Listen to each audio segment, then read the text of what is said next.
സാറേ, S F ഐയുടെ ഭാരവാഹികൾ മാറി, അതായത് പുതിയ ഭാരവാഹികൾ ചാർജ് എടുത്തു.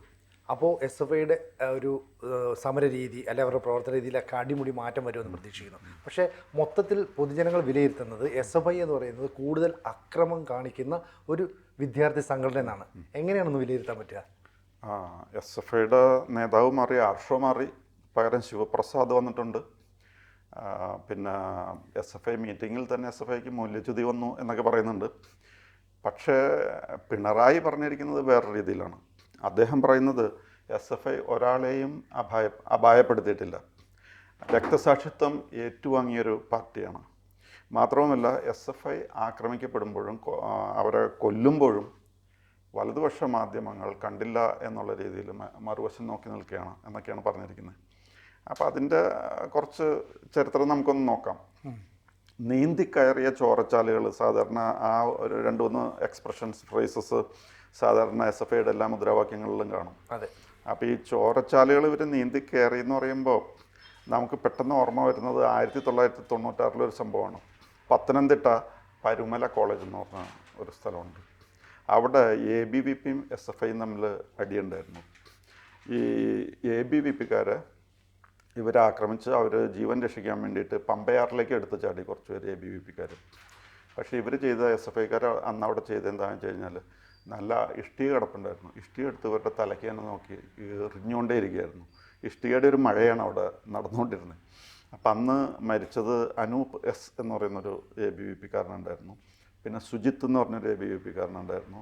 പിന്നെ കിം കരുണാകരൻ എന്ന് പറഞ്ഞൊരു ABVPക്കാരനുണ്ട്. 3 ABVPക്കാരുടെ തലയ്ക്ക് ഇഷ്ടിക കൊണ്ട് എറിഞ്ഞ് പമ്പയാറിൽ മുക്കിക്കൊന്നാണോ അതെയോ തല പൊട്ടിച്ച് കൊന്നാണോ എന്ന് പറയാൻ പറ്റില്ല. അല്ലെങ്കിൽ ഇത് രണ്ടും കൂടി കമ്പൈൻഡായിട്ടാണ് ഇവർ മരിച്ചിരിക്കുന്നത്. കാരണം തലയ്ക്ക് ഇഷ്ടിക കൊണ്ട് എറിഞ്ഞ് മുക്കി കൊല്ലായിരുന്നു അവർ.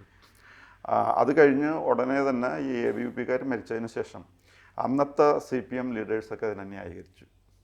അപ്പോൾ CPMൻ്റെ രീതി അതാണ്. ഈ വിദ്യാർത്ഥികളാണ് കൊല്ലപ്പെട്ടെ, 3 വിദ്യാർത്ഥികൾ ചെറുപ്പക്കാരാണ്, അവരെ കൊന്നു എന്ന് പറഞ്ഞാൽ CPMന് അതിൽ പ്രത്യേകിച്ച് ഫീലിംഗ് ഒന്നുമില്ല. അവരതിനെ ന്യായീകരിക്കുകയാണ് ചെയ്തത്. പിന്നെ കേരളക്കരയ്ക്ക് കിട്ടിയ ഒരു സൗഭാഗ്യം എന്താണെന്ന് വെച്ച് കഴിഞ്ഞാൽ, പിണറായി വിജയൻ അന്ന് അതിനെപ്പറ്റി അഭിപ്രായമൊന്നും പറഞ്ഞു കേട്ടില്ല. നമ്മളൊന്ന് ആലോചിച്ച് നോക്കണം. പിണറായി ആയിരുന്നു ഇതിന് അഭിപ്രായം പറയണമെങ്കിൽ എന്ത് പറയും, രക്ഷാകര കർമ്മം എന്ന് വിളിച്ചാലേ അത് നമ്മൾ കേൾക്കണ്ടേ. മാത്രമല്ല, ഇഷ്ടിക തലയെ കൊണ്ടതല്ല, തല പോയി ഇഷ്ടികമ്മ കൊണ്ടെന്നാണ്, അങ്ങനെ വേണമെങ്കിൽ പറയാം. ദൈവസഹായം കൊണ്ട് അന്ന് പിണറായി വിജയൻ്റെ അഭിപ്രായങ്ങളൊന്നും പുറത്തു വന്നില്ല. അതുകൊണ്ട് നമുക്ക് കേൾക്കേണ്ടി വന്നില്ല. അല്ലെങ്കിൽ അതിനെ രക്ഷാകരകർമ്മമായിട്ട് മാത്രമേ അദ്ദേഹം കാണുമായിരുന്നുള്ളൂ. അല്ല, അന്ന് പിണറായിയുടെ കേൾക്കാൻ കഴിയാൻ അന്ന് എനിക്ക് തോന്നുന്നു EK നയനാരാണെന്ന് തോന്നുന്നു മുഖ്യമന്ത്രി. അന്ന് EK നയനാരും VS അച്യുതാനന്ദനും ഒക്കെ ആയിരുന്നു തലപ്പത്തിൽ. മാത്രമല്ല, ഈ പരുമല DB കോളേജ് എന്ന് പറയുന്നത് ഈ പമ്പാ നദിയുടെ വളരെ അടുത്താണ്. അവിടെ SF ഐയുടെ ഒരു കുത്തക കോളേജാണെന്ന് തന്നെ പറയാം. അവിടേക്കാണ് ABVP പതിയെ പ്രവർത്തിച്ചു വരുന്നത്. ഈ കിം കരുണാകരൻ എന്ന് പറയുന്ന വിദ്യാർത്ഥി വിദേശത്ത്, അതായത് ഗൾഫ് രാജ്യങ്ങളിൽ മറ്റോ അച്ഛനും അമ്മയ്ക്കൊപ്പം വളർന്നിട്ട് പിന്നീട് നാട്ടിലേക്ക് വരികയും ഇവിടെ വരികയും ചെയ്തു. നല്ല സ്മാർട്ടായ വിദ്യാർത്ഥി, എല്ലാ കൂട്ടുകാർക്കും ഇഷ്ടപ്പെടുന്നതാണ്. അപ്പോൾ അവൻ അങ്ങനെ നിൽക്കുന്നത് കൊണ്ട് ABVPക്ക് ഒരു അനുകൂല നിലപാടുണ്ടാകുന്നു എന്ന് പറഞ്ഞിട്ട് SF ഐക്കാർ അന്ന് ജീവരക്ഷിക്കാൻ വേണ്ടി വെള്ളത്തിൽ ചാടി. അപ്പോൾ ഇവർക്ക് നീന്തലറിയാത്തവരും ഉണ്ടായിരുന്നു. അപ്പം നീന്തി കരയ്ക്ക് ചെല്ലുമ്പോഴാണ് ഈ കല്ലെടുത്തത്. അന്നും ഈ നയനാർ അതിനെ ന്യായീകരിച്ചിരുന്നു. എന്തിനാണ് ആ കല്ലെറിഞ്ഞതൊക്കെ അന്നത്തെ കൊലപാതകം എന്നൊക്കെ പറഞ്ഞ വേ ഓഫ് ലൈഫ്. മറ്റു പാർട്ടിക്കാരെ കൊന്നാൽ അവർക്ക് അതൊരു പ്രശ്നമല്ല. അദ്ദേഹത്തിന്റെ പ്രസംഗശൈലി ആ രീതിയിലായതുകൊണ്ട് ആ രീതിയിൽ അങ്ങ് എടുത്തുപോയി. പക്ഷേ പിണറായി ഒന്നും അത്രയും വലിയ നേതാവെന്ന് ആയില്ല എന്നുള്ളതുകൊണ്ടായിരിക്കും അദ്ദേഹം അഭിപ്രായം പറയാൻ. അപ്പം അത് അന്നത്തെ സംഭവം. അത് 3 പേരെ തലയ്ക്ക് ഇഷ്ടിക എറിഞ്ഞ് വെള്ളത്തിൽ മുക്കി കൊന്നു. വേറെ ഓരോരുത്തരും വിദ്യാർത്ഥികളുടെ ചരിത്രത്തിൽ ഇങ്ങനെ ഒരു സംഭവം കാണും എന്നെനിക്ക് തോന്നുന്നില്ല. പിന്നെ വേറെ ഇപ്പം ഈയിടെ നമ്മൾ കാണുന്നുണ്ടല്ലോ, Wayanad Pookkottur veterinary college, Pookode veterinary കോളേജിൽ സിദ്ധാർത്ഥിൻ്റെ മരണം നമ്മളൊക്കെ ശ്രദ്ധിച്ചതാണല്ലോ. പിന്നെ അതേപോലെ ഇപ്പോൾ ക്രൂരമായ റാഗിങ്ങും അങ്ങനെ സംഭവം നമ്മളൊക്കെ ശ്രദ്ധിച്ചതാണ്. പിന്നെ അത് കൂടാതെ ഇപ്പോൾ കോട്ടയം നേഴ്സിംഗ് കോളേജ്, ആ നേഴ്സിംഗ് കോളേജിലെ സംഭവം നമ്മളൊക്കെ ശ്രദ്ധിച്ചതാണ്.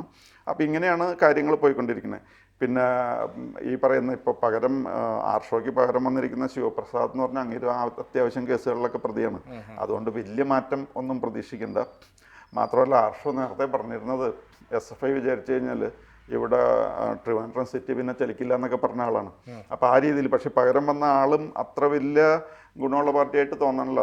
കൊന്നിലും വലുതാണ് ആളയിലിരിക്കണമെന്ന് പറഞ്ഞ പോലത്തെ ഒരു അവസ്ഥയായിരിക്കും. പിന്നെ വേറൊരു കാര്യം എന്താണെന്ന് വെച്ച് കഴിഞ്ഞാൽ, ഇവരുടെ ഈ ആക്രമണത്തിന് ഒരു സോഷ്യലിസ്റ്റ് പാറ്റേൺ ആണ്.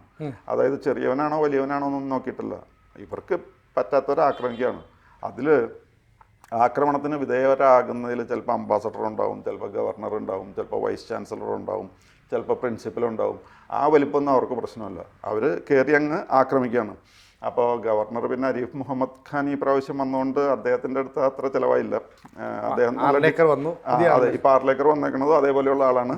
അവരുടെ അടുത്ത് അതുകൊണ്ട് അധികം അഭ്യാസത്തിന് പോകില്ല എന്ന് നമുക്ക് പ്രതീക്ഷിക്കാം. പിന്നെ നമുക്ക് അംബാസഡർ TP ശ്രീനിവാസൻ്റെ കേസ്, ശ്രീനിവാസന് അടിച്ച് താഴ്ത്തിട്ടുണ്ട് കഴിഞ്ഞാൽ നമ്മുടെ സിനിമയിലെ ശ്രീനിവാസൻ കോമഡിയിൽ വീഴുന്ന പോലെയാണ് അദ്ദേഹം വീണത്. അടിച്ച് താഴ്ത്തിട്ട് അംബാസഡറായിരുന്നു എന്ന് അവർക്ക് പ്രശ്നമല്ല. അതേപോലെ ഉന്നത വിദ്യാഭ്യാസ കമ്മീഷന്റെ അന്നത്തെ വൈസ് ചെയർമാനായിരുന്നു. അപ്പോൾ നല്ല ആൾ നോക്കിയാണ് അടിച്ചിട്ട്. പിന്നെ പ്രിൻസിപ്പൽമാരോടുള്ള ഇവരുടെ നീക്കവും വൈസ് ചാൻസലർമാരോടുള്ള ഇവരുടെ നീക്കമൊക്കെ നമുക്ക് ശ്രദ്ധിച്ചറിയാം. പണ്ട് ഡോക്ടർ A.V. വർഗീസ് എന്ന് പറഞ്ഞാൽ അമേരിക്കയിൽ പഠിപ്പിച്ചിരുന്ന ആളാണ്, അമേരിക്കൻ യൂണിവേഴ്സിറ്റീസിൽ. ഇവിടെ വൈസ് ചാൻസലറായിട്ട് ഇൻ ദി 80s തുടക്കത്തിൽ കൊണ്ടുവന്നായിരുന്നു. അദ്ദേഹത്തെ SFIക്കാർ അന്ന് വലിയ ഈ മതിൽ പണിയാനിട്ടേക്കുന്ന വലിയ പാറകല്ല് വെച്ചെറിഞ്ഞിട്ട് അംബാസഡർ കാറിൻ്റെ ഫ്രണ്ട് സൈഡ് മുഴുവനും പൊളിഞ്ഞ് വലിയ ഹോൾ ആ കാറിൽ ഉണ്ടായതെന്ന് നമ്മൾ കണ്ടിട്ടുണ്ട്. പിന്നെ വിളനിലത്തെ ഈ യൂണിവേഴ്സിറ്റിയുടെ ഓഫീസിലേക്ക് പോലും കയറാൻ അനുവദിക്കാതെ. അപ്പോൾ ഇതാണ് വൈസ് ചാൻസലർമാരോടുള്ള സമീപനം. പിന്നെ നമ്മൾ പ്രിൻസിപ്പൽമാരുടെ വേണമെങ്കിൽ നമുക്ക് എടുക്കാം. മഹാരാജാസിൽ ഡോക്ടർ ബീന, അവരുടെ കസേര പോലീസുകാർ നോക്കിക്കുമ്പോഴാണ് കത്തിച്ചത്. പിന്നെ കേരള യൂണിവേഴ്സിറ്റി സ്റ്റുഡൻറ് സർവീസിൻ്റെ ഡയറക്ടറായിരുന്ന T. വിജയലക്ഷ്മി, അവരൊരു 10-200 SFIക്കാർ കൂടി A. റഹീമിൻ്റെ നേതൃത്വത്തിലാണ് അന്ന് ആക്രമിക്കാനായിട്ട് തുനിഞ്ഞത്. പിന്നെ നമ്മൾ ഡോക്ടർ TN സരസു, പാലക്കാട്ട് വിക്ടോറിയ കോളേജിലെ പ്രിൻസിപ്പലായിരുന്നു. എനിക്ക് തോന്നുന്നു ഈ ഇലക്ഷനിൽ അവരോട് മോഡി വളരെ റെസ്പെക്റ്റോടുകൂടി സംസാരിക്കാറുണ്ട്. ശവകുടീരം ഒരുക്കിയതും വളരെ ന്യായമായിരുന്നു. കാരണം എന്താണെന്ന് വെച്ച് കഴിഞ്ഞാൽ ബേബി മന്ത്രി, പഴയ മന്ത്രി പറഞ്ഞത് അതൊരു ആർട്ട് ഇൻസ്റ്റലേഷൻ ആയിട്ട് കണ്ടാൽ മതി എന്ന് പറഞ്ഞു. അപ്പം അദ്ദേഹത്തിൻ്റെ അതാണ് ഈ സാംസ്കാരിക മന്ത്രിയായിട്ട് വരുന്നത് സംസ്കാരമില്ലാത്ത ആളാണ്, അതാണ് പ്രശ്നം. അങ്ങനെയുള്ളവരെ ചൂസ് ചെയ്യുള്ളൂ അവർ. പിന്നെ AISF ഈയിടെ ഒരു പ്രഖ്യാപനം നടത്തിയായിരുന്നു. അതായത് സമത്വം, സ്വാതന്ത്ര്യം, സോഷ്യലിസം ഒക്കെ SFIയുടെ കൊടിയിൽ മാത്രമേ കാണുള്ളൂ.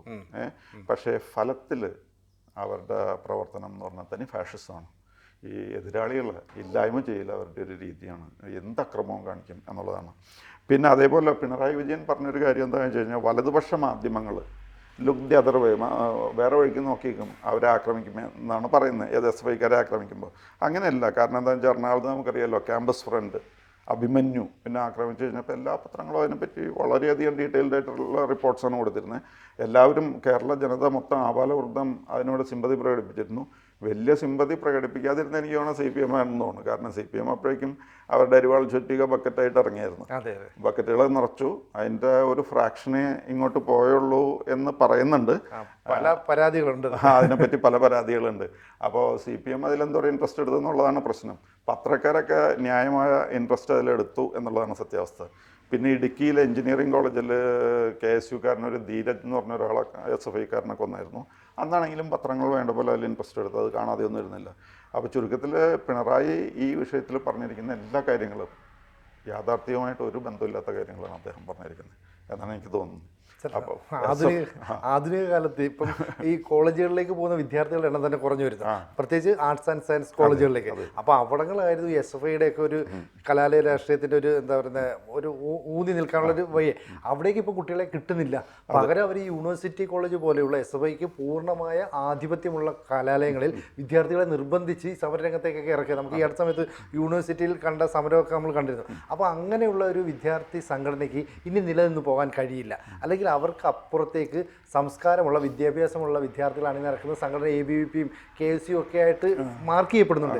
അത് അവർക്ക് വലിയ ക്ഷീണമല്ലേ. അത് മാത്രമല്ല, ഇപ്പോൾ ഈ സാധാരണ ആർട്സ് ആൻഡ് സയൻസ് കോളേജിൽ SFIക്ക് ഇത്രയും പ്രാതിനിധ്യം കിട്ടാനുള്ള ഒരു കാരണം എന്താണെന്ന് വെച്ച് കഴിഞ്ഞാൽ ഇപ്പോൾ വളരെയധികം ആൾക്കാർ ഈ പ്രൊഫഷണൽ കോഴ്സിന് പോകാണല്ലോ. പണ്ടത്തെ പോലെയല്ല, എല്ലായിടത്തും മുട്ടിന് എഞ്ചിനീയറിംഗ് കോളേജും മറ്റ് സ്ഥാപനങ്ങളും ഉണ്ട്.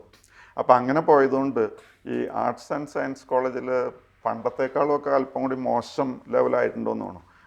ആ ഗ്രൂപ്പിൽപ്പെട്ടവരാണ് കൂടുതലായിട്ട് ഈ SFIക്ക് ഇത്രയും സപ്പോർട്ട് കൊടുക്കുന്നതെന്ന് തോന്നുന്നു. എന്തായാലും പലപ്പോഴും ഇലക്ഷനിലെ വിക്ടറിയാണ് അവർ പോയിന്റ് ഔട്ട് ചെയ്യണേ. ഞങ്ങൾ വിജയിക്കുന്നു, അതുകൊണ്ട് വി ആർ റൈറ്റ് എന്നുള്ള രീതിയിലാണ് SFI പറയുന്നത്. പക്ഷേ ഇത് നമ്മളിപ്പോൾ ഈ കണ്ടതൊക്കെയാണ് ഇതിൻ്റെ SFIയുടെ യാഥാർത്ഥ്യം എന്ന് പറയാതെ പറ്റില്ല. ഈ ASF പറഞ്ഞ മറ്റൊരു കാര്യമുണ്ട് സാർ. ഈ SFI ASF എപ്പോഴും ഒരു മുന്നണിയായിട്ടാണ് കലാലയ രാഷ്ട്രീയത്തിലൊക്കെ മത്സരിക്കുന്നത്. ഈ ASFന്റെ ഒരു വനിതാ നേതാവിന് SFIയുടെ നേതാവ് തന്നെ വസ്ത്രം വലിച്ചു കീറുന്ന ഒരു അവസ്ഥയുണ്ടായി. അവർ പല പരാതിയുമായിട്ട് ഈ പാർട്ടിക്കുള്ളിൽ CPIക്കുള്ളിലേക്കൊക്കെ പോയെങ്കിൽ ഒന്നും എത്തിയില്ല. കാരണം വലിയേട്ടൻ മനോഭാവമാണ് CPM കാണിക്കുന്നതെങ്കിൽ അതേപോലെ മനോഭാവം SFI കാണിക്കുന്നു. ഞങ്ങളല്ലാതെ മറ്റ് രാഷ്ട്രീയ പാർട്ടികൾ കലാലയങ്ങൾ പ്രവർത്തിക്കേണ്ട എന്നുള്ളൊരു ധാർഷ്ട്യമാണ്. അപ്പോൾ ഈ ധാർഷ്ട്യത്തെയൊക്കെ എപ്പോഴും പിന്തുണയ്ക്കുന്ന പിണറായി വിജയൻ. MV ഗോവിന്ദനെ ഇടയ്ക്കൊന്ന് പിടി മുറുക്കാനൊക്കെ ശ്രമിച്ചിരുന്നു. നമുക്കറിയാം SFIയുടെ തിരുവനന്തപുരം ജില്ലാ കമ്മിറ്റിയിൽപ്പെട്ട ചിലർ പരസ്യമായി മദ്യപിക്കുകയൊക്കെ ചെയ്യും. അതിൻ്റെ ദൃശ്യങ്ങളൊക്കെ പുറത്തു വരികയും ചെയ്തപ്പം MV ഗോവിന്ദൻ പിടിമുറുക്കി 1-2 പേരെ പുറത്താക്കുകയൊക്കെ ചെയ്തു. ഇപ്പം സാർ പറയുന്നത് പോലെ പുതിയ നേതൃത്വം വരുമ്പോൾ പിണറായി വിജയൻ എല്ലാം പിന്തുണയായിട്ട് കൂടെ നിൽക്കുകയാണ്. അവർക്കൊരു കുഴപ്പമില്ല. അവരാണ് പുതിയ നേതൃത്വം വന്ന് എന്തെങ്കിലും ചെയ്യാൻ ശ്രമിച്ചാലും പിണറായി വിജയൻ പറയുന്നതിന് അപ്പുറം ഒന്നും ചെയ്യാൻ പറ്റില്ലല്ലോ. പിണറായി വിജയൻ എന്താ ചെയ്യാന്ന് പറഞ്ഞു കഴിഞ്ഞാൽ എല്ലാത്തിനും ഒരു സപ്പോർട്ട് പറയും. ഇതാണ് ഈ മാർക്സിസ്റ്റ് പാർട്ടിക്കായാലും SFIക്കായാലും വരുന്ന ക്ഷീണം. ഇതാണ് ഇപ്പം നമ്മൾ ചില കോളേജുകളിൽ കുട്ടികളുടെ പേരിൽ എന്തെങ്കിലും കംപ്ലൈൻ്റ് ഉണ്ടെന്ന് വിചാരിച്ചു. അപ്പോൾ ചിലപ്പോൾ പേരൻസിനെ വിളിപ്പിക്കും, അല്ലെങ്കിൽ രക്ഷാകർത്താക്കളൊക്കെ വിളിപ്പിക്കും. ചിലർ വന്നു കഴിയുമ്പോൾ അയ്യോ മകൻ അങ്ങനെ ചെയ്തു പോയി, തെറ്റായി പോയി, ക്ഷമിക്കണം എന്നുള്ളൊരു ഒരു ലൈൻ ഉണ്ടായിരിക്കും. ചില ആൾക്കാർ വന്നിട്ട് ധാർഷ്ട്യം എൻ്റെ മോൻ ചെയ്താണ് ശരിയെന്ന് പറയും. അങ്ങനെയുള്ള കുട്ടികളാണ് നന്നാവാതെ വരുന്നത്. അത് തന്നെയാണ് ഈ മാർക്സിസ്റ്റ് പാർട്ടിയുടെ എല്ലാ വിഭാഗത്തിലും വരുന്നത്. അത് SFI ആയാലും കൊള്ളാം, DYFI ആയാലും കൊള്ളാം, CPM ആയാലും കൊള്ളാം, CIT ആയാലും കൊള്ളാം. ആരെന്ത് തെറ്റ് ചെയ്താലും പാർട്ടി ന്യായീകരിക്കും. ആ തെറ്റിൻ്റെ കൂടെ പാർട്ടിക്കാരാണ് ചെയ്തത് തെറ്റെങ്കിൽ ആ തെറ്റിൻ്റെ കൂടെ പാർട്ടി നിലനിൽക്കും. അതുകൊണ്ടാണ് ഇവർ ഇങ്ങനെ ആയിപ്പോണെന്ന് എനിക്ക് തോന്നുന്നത്. ശരിക്കും സാർ കോളേജിലൊക്കെ പഠിപ്പിക്കുമ്പോൾ ഇപ്പം നിൽക്കുമ്പോൾ SFI പോലെയുള്ള ഒരു സംഘടന കോളേജുകളിൽ നിന്ന് പൂർണ്ണമായിട്ടും ഇല്ലായ്മ ചെയ്യേണ്ട കാലം കഴിഞ്ഞു അല്ലേ? ആ രീതിയിലേക്കൊക്കെയാണ് വരുന്നത്. എന്തായാലും പക്ഷേ SFIക്ക് പലയിടത്തും ഇലക്ഷനിൽ അവർ നല്ല റിസൾട്ട് ഉണ്ടാക്കുന്നു എന്നുള്ളതാണ് അവർ പറയുന്ന ന്യായം. അതുകൊണ്ട് അവർ ദേ ആർ ഗ്രേറ്റ് എന്നാണ് അവർ ക്ലെയിം ചെയ്യുന്നത്. അത്രേ ഉള്ളൂ. കൂടുതൽ വാർത്തകളും വിശേഷങ്ങളും നിങ്ങളിലേക്ക് എത്താൻ ABC മലയാളം സബ്സ്ക്രൈബ് ചെയ്യുക, ബെൽ ബട്ടണും അമർത്തുക.